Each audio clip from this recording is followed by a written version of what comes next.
Shalom, Bapak, Ibu, dan Saudara. Puji Tuhan, pada siang hari ini kita kembali lagi mendengarkan live dari Majelis Pendidikan Kristen Task Force Doa dan Konseling yang berkolaborasi dengan Barah Digital Ministry. Pada siang hari ini kita akan mendengarkan kesaksian dari narasumber kita. Beliau adalah Insinyur David C. Chandra MA. Bapak ini merupakan Ketua Badan Pengawas Majelis Pendidikan Kristen MPK Indonesia dan juga Ketua Yayasan Transformasi Bagimu Negeri. Dan beliau juga selaku pengusaha yang diberkati oleh Tuhan. Puji Tuhan. Nanti kita akan berbincang-bincang lebih jauh lagi tentang bagaimana Bapak David terjun dalam pelayanan khususnya di bidang pendidikan Kristen. Sebelumnya, saya mengajak kita terlebih dahulu tunduk di dalam pimpinan Allah Roh Kudus. Saya mengajak kita berdoa. Bapa di dalam surga, terima kasih ya Tuhan. Hati yang Tuhan letakkan bagi kami pada saat ini berikan bagi kami melayani Tuhan. Kami mengucap syukur pada kesempatan ini kami akan mendengarkan kesaksian hamba-Mu, Bapak David, yang akan berbagi bagi kami bagaimana hamba-Mu Tuhan sudah pimpin selama terlibat, terjun di dalam pelayanan pendidikan Kristen. Tuhan berkati kami dan berkati juga media yang kami gunakan dan khususnya hamba-Mu yang berkata-kata. Biarlah semuanya boleh kami lakukan bagi hormat kemuliaan nama Tuhan saja. Terima kasih ya Bapak, kami serahkan waktu ini di dalam nama Tuhan kami Yesus Kristus. Amin. Baik, Pak David, shalom, selamat pagi Bapak. Shalom, Ena. Iya. Shalom buat kita semua. Ya, puji Tuhan, Bapak. Saya akan berbincang-bincang terkait bagaimana Bapak terjun di dalam dunia pendidikan Kristen dalam pelayanannya. Apa yang melatar belakangi dan kapan Pak David sehingga tergerak, terdorong hatinya untuk terjun dalam pelayanan ini, khususnya memperhatikan pendidikan Kristen. Silakan Pak David. Terima kasih untuk kesempatan saya boleh membagikan bagaimana Tuhan memimpin saya untuk boleh melayani di dalam dunia pendidikan Kristen di Indonesia. Saya sebenarnya nggak pernah berpikir ataupun bermimpi kalau saya masuk di dalam dunia pendidikan. Jadi saya hanya mengalir saja bagaimana ketika saya melayani dari sejak saya di mahasiswa sampai kepada ke gereja dan kemudian ke dunia pendidikan ini. Jadi saya yakin sekali dengan Yohanes 15 ayat 16 yang mengatakan bukan aku yang memilih kamu, bukan kamu yang memilih aku, tetapi akulah yang memilih kamu. Dan aku telah menetapkan kamu supaya kamu pergi dan menghasilkan buah, dan buahmu itu tetap. Jadi dalam hal ini saya yakin bahwa saya dipilih Tuhan untuk masuk dalam dunia pendidikan ini. Bukan saya memilih untuk melayani dalam dunia pendidikan ini. Jadi dengan demikian saya melihat bagaimana kalau Tuhan yang memilih, maka Tuhan yang akan memampukan saya, dan saya bisa menghasilkan buah, dan buah itu tetap. Gitu. Jadi inilah yang saya pikir bahwa pelayanan ini bukan pelayanan saya, ya, bukan saya yang memilih, bukan saya yang memulai, tapi Tuhan yang menuntun saya, Tuhan yang memperlengkapi saya, sehingga saya bisa melayani di dalam dunia pendidikan ini. Ya, jadi saya melihat ketika saya mulai, saya memang latar belakang saya orang Kristen lah ya. Jadi saya dibesarkan di dalam keluarga yang termasuk dysfunction, di mana ayah saya waktu itu belum percaya. Jadi saya dibesarkan oleh mama saya yang kemudian membawa saya ke gereja. Tapi memang ya itulah karena gereja, saya orang Kristennya sebagai orang Kristen KTP, jadi saya cuman hanya ikut-ikutan ke gereja dan sebagainya. Nah, ketika saya di kampus baru kemudian saya mulai mengenal Tuhan Yesus, dan saya sudah mengambil keputusan untuk lahir baru, dan kemudian saya dibina di dalam pola pemuritan daripada navigator. Berlanjut kemudian akhirnya saya selesai, saya kembali ke Jakarta, kemudian saya ikut pelayanan di gereja. Nah, itu cukup lama pelayanan di gereja, mungkin ada kali hampir 20 tahunan begitu ya. Nah, kemudian waktu itu nggak tahu bagaimana gereja mengusulkan saya untuk melayani di Yayasan Pendidikan Kristen IPK yang waktu itu menjadi bagian daripada gereja kami, yaitu Gereja Kristus Yesus. Nah, mulailah sejak tahun itu, kira-kira tahun 2003 itu, saya mulai masuk dalam dunia pendidikan. Jadi selama ini saya belum pernah berpikir bahwa saya akan masuk dalam dunia pendidikan. Tapi dari sebelum masuk dalam dunia pendidikan, saya melihat banyak hal bagi Tuhan memperlengkapi saya. Terutama saya ketika lagi krisis 97-98 itu, karena perusahaan waktu itu tidak punya kegiatan yang banyak, jadi saya kemudian ambillah sekolah misiologi di STT Amanat Agung. Nah, di situ saya belajar. Saya juga nggak tahu untuk apa sih saya belajar, cuman saya pikir ya udah saya belajar aja gitu ya. Nah, kemudian saya dibukakan mulai misi berbagai macam misi yang kontemporer dan sebagainya begitu. Nah, berlanjut lagi kemudian setelah di pelayanan di gereja itu, kemudian saya melayani pasangan suami istri, dan saya kemudian kami belajar bersama-sama bagaimana mendidik dan membesarkan anak gitu ya. Jadi masih anak-anak masih pada kecil-kecil, kemudian kita membina mereka gitu. Nah, kemudian itu kesulitan lagi bagi saya. Akhirnya saya bilang, ya udah, saya kemudian waktu itu ketemu Pak Yakub Suabda di STT RI. Kemudian Pak Yakub Suabda bilang, ya udah kamu kuliah aja katanya. Akhirnya saya masuklah kuliah di dalam konseling Kristen gitu ya. Nah, jadi saya melihat bagaimana Tuhan mempersiapkan itu, sehingga ketika saya masuk di dalam dunia pendidikan, saya punya bekal yang Tuhan sudah sediakan, sehingga saya bisa mulai untuk di dalam bagaimana melihat pendidikan Kristen itu secara holistik gitu. Nah, 2003 sampai 2009 saya masih di Yayasan IPK. Nah, waktu itu saya cuma melihat, pendidikan Kristen itu bagus-bagus saja gitu, baik-baik saja. Nah, tapi ketika masuk di 2007, di mana kemudian IPK mengusulkan saya masuk ke MPK di 2007 itu, saya baru mulai melihat, rupanya sekolah Kristen itu tidak seperti yang saya bayangkan gitu, seperti di sekolah IPK ini, di kota besar. Ternyata justru di daerah-daerah itu sedemikian jauhnya gitu perbedaan antara kualitas dan sekolah Kristen dibandingkan dengan di kota-kota besar gitu ya. Nah, itulah kemudian akhirnya Tuhan memberikan beban kepada saya mengenai pendidikan terutama di daerah-daerah 3T ini.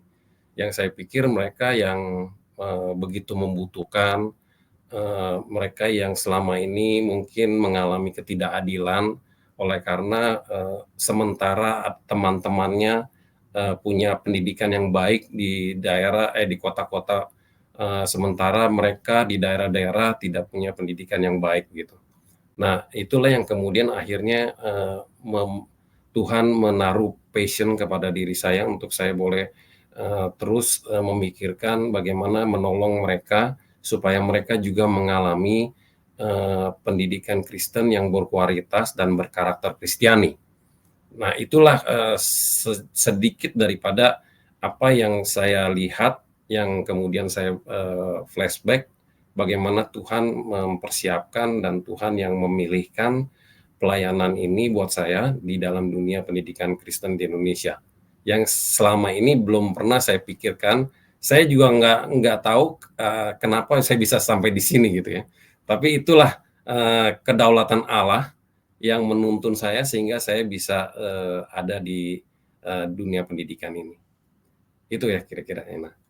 Wow, Pak David luar biasa sekali ya. Tuhan Tuhan ya. tuntun hidup Pak David dan hatinya Ya.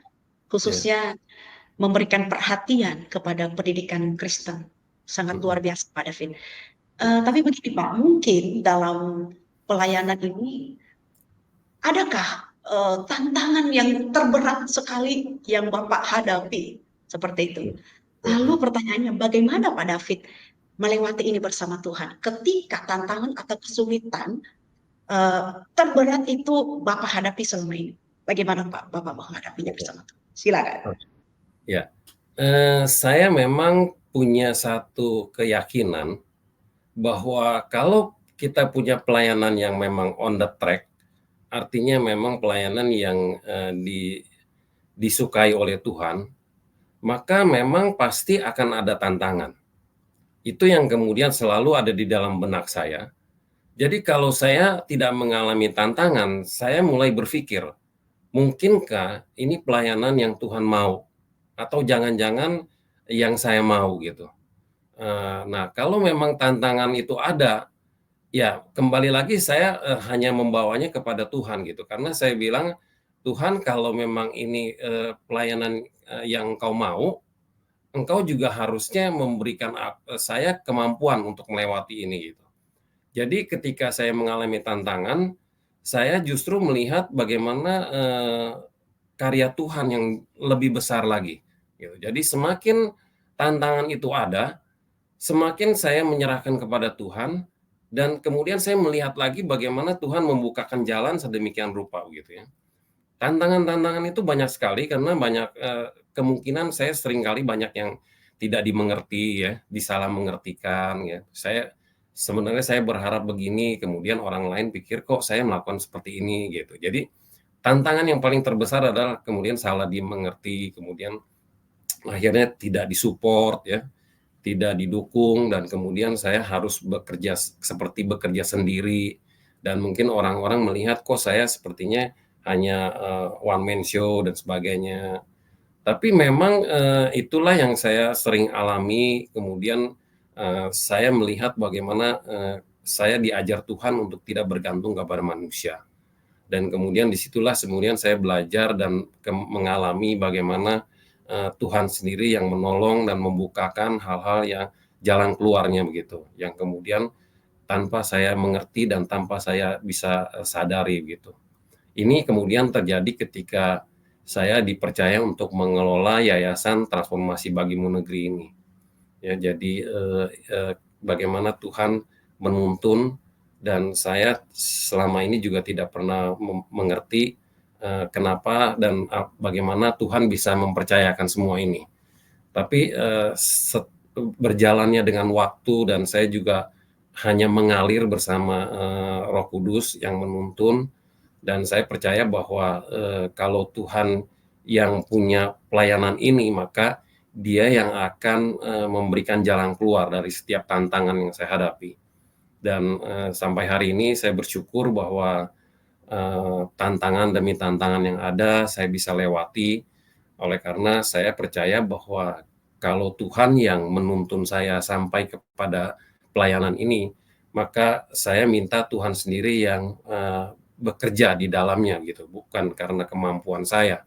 Oleh karena itu dari situ sebenarnya saya juga belajar banyak.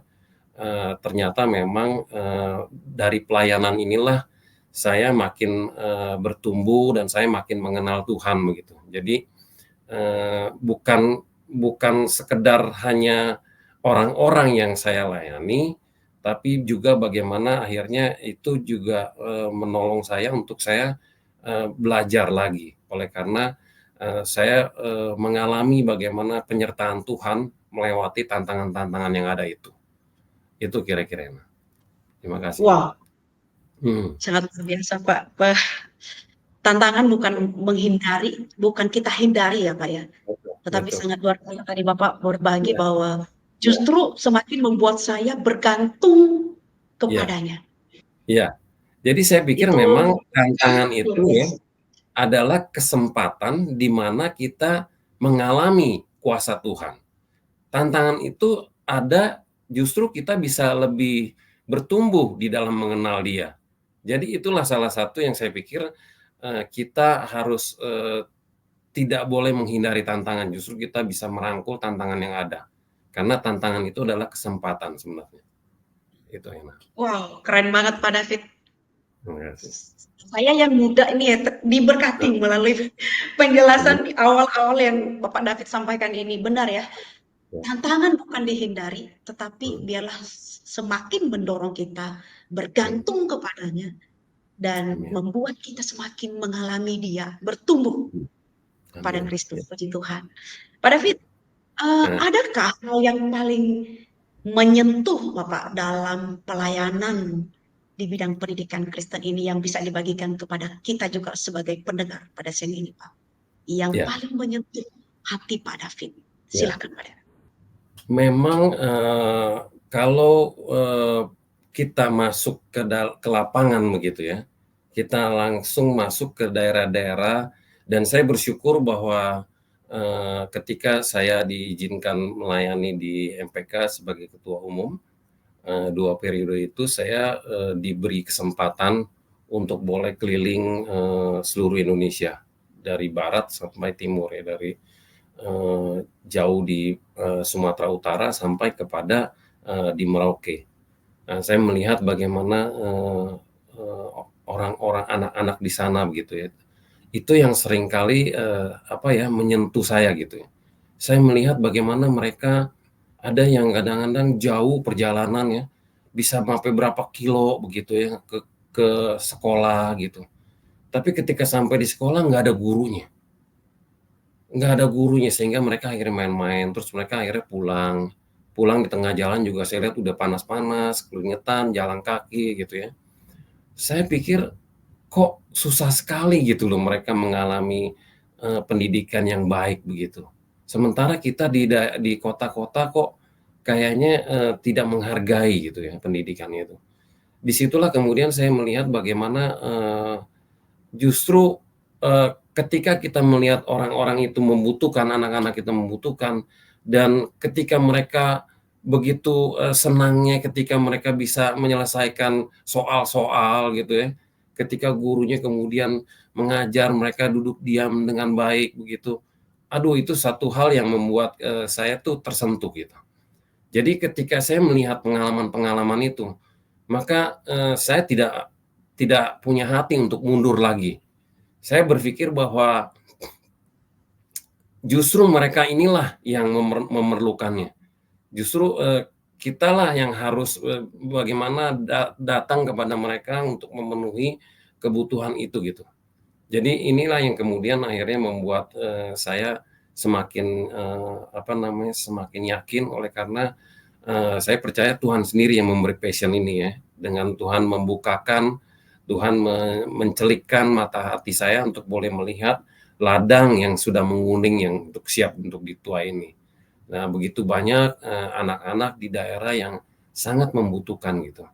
Tapi sementara hanya sedikit orang-orang yang mau pergi untuk melayani atau mendidik mereka di daerah-daerah itu. Itu yang kemudian akhirnya kami di dalam Yayasan Transformasi Bagimu Negeri mengutus guru-guru misi untuk boleh menolong guru-guru lokal di daerah supaya mereka bisa mendidik anak-anak ini dengan pendidikan yang berkualitas dan berkarakter Kristiani. Itu yang kemudian menjadi passion yang Tuhan tumbuhkan di dalam diri saya. Gitu, En.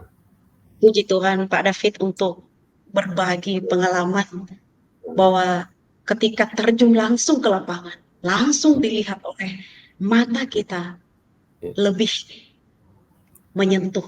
Puji Tuhan Pak David, kiranya ya, terus dipakai oleh Tuhan, diberi kesehatan, semangat untuk terus melayani Tuhan. Apakah ada Bapak David pesan atau nasihat Bapak buat kita, para pendengar live pada siang hari ini, khususnya kepada anak-anak Tuhan, orang-orang percaya yang lainnya juga rindu untuk melayani seperti yang sudah Tuhan letakkan di dalam hati Pak David. Silakan Pak. Saya hanya ingin membagikan Yohanes 15 ayat 5. Itu dikatakan Tuhan Yesus berkata, "Akulah pokok anggur dan kamulah ranting-rantingnya." Ya, barang siapa yang tinggal di dalam aku dan aku di dalam dia, dia akan berbuah banyak. Ya, jadi di luar aku, kamu tidak dapat berbuat apa-apa. Jadi kalau kita mau melayani, memang kita harus menempel kepada pokok anggur itu. Nggak mungkin kita bisa berbuah banyak tanpa kita menempel pada pokok anggur itu. Jadi saya berpikir kita nggak usah terlalu repot-repot atau terlalu pusing-pusing gitu mencari pelayanan atau kemudian memilih-milih pelayanan begitu. Yang saya pikir bahwa tugas kita hanya menempel pada pokok anggur itu. Kita bangun hubungan yang intim dengan Tuhan Yesus dan biarkanlah Dia yang bekerja melalui hidup kita sehingga kita bisa berbuah banyak itu. Sebab memang kalau kita usahakan sendiri pelayanan itu atau kita pilih-pilih pelayanan itu, maka kita nggak mungkin atau tidak bisa lagi untuk berbuah banyak. Oleh karena Tuhan Yesus katakan bahwa di luar aku kamu tidak dapat berbuat apa-apa.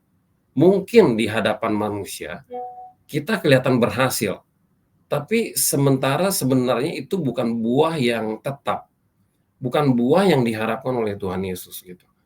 Jadi saya berpikir bahwa mari kita terus melekat dan menempel pada pokok anggur itu. Dan selebihnya biarkan Tuhan sendiri yang akan menuntun kita, memilih kita, menetapkan kita untuk kita melayani di mana yang Tuhan sediakan gitu. Itu saja sih yang saya pikir. Terima kasih Ana. Menempel dan melekat kepada pokok anggur yang benar. Ya. Nasihat yang sangat luar biasa buat kita semua pendengar siaran hari ini. Terakhir Pak David dari perbincangan hari ini, silakan Pak David memberikan closing statement yang menguatkan dan yang juga mendorong semangat para hamba-hamba Tuhan, anak-anak Tuhan, orang-orang percaya yang telah ditebus oleh darah Kristus juga memiliki hati untuk melayani, khususnya di bidang pendidikan Kristen. Silakan Pak David. Ya. Kita sering berpikir bahwa kita mau melayani orang lain. Tapi kita lupa kalau kita harus bertanya kepada Tuhan yang mempunyai pelayanan itu. Ya, sama seperti seorang hamba. Dia tidak mungkin melakukan semaunya dia gitu. Dia harus bertanya dong kepada tuannya, "Tuan, apa yang harus saya lakukan?" gitu. Nah, oleh karena itu sebenarnya seorang hamba, seorang yang ingin melayani, maka dia tiap-tiap hari harus bertanya kepada Tuhan Yesus, "Apa yang harus saya lakukan, Tuhan?" Bukan berpikir dengan pengetahuan kita sendiri atau dengan pengalaman kita sendiri, membuat orang kagum kepada kita gitu. Bukan itu sih sebenarnya. Tapi apakah kita sudah bertanya sama Tuhan, apa yang harus ku perbuat Tuhan? Itulah saya pikir yang menjadi kunci seorang hamba yang kemudian menyenangkan hati tuannya. Sehingga suatu kali nanti kita punya satu kerinduan. Tuhan Yesus berkata, "Hai hambaku yang baik dan setia, ikutlah dalam kebahagiaan Tuhanmu." Itulah yang menjadi penghiburan kita, yang menjadi pengharapan kita. Terima kasih. Puji Tuhan, David. Sangat menguatkan dan sangat mengingatkan, menegur hati secara pribadi ini. Saya percaya Bapak dan Ibu, saudara sekalian yang mendengarkan kesaksian hambanya yaitu Pak David, bagaimana beliau terjun di dalam dunia pendidikan, melihat anak-anak yang tertinggal. Mereka juga perlu pendidikan yang berkualitas. Sangat dahsyat Tuhan bekerja di dalam kehidupan Pak David. Tuhan memberkati Bapak dan penghujung acara ini. Sebelum kita menutup, silakan Pak David, mohon memimpin kita di dalam doa. Silakan. Mari kita satu dalam doa.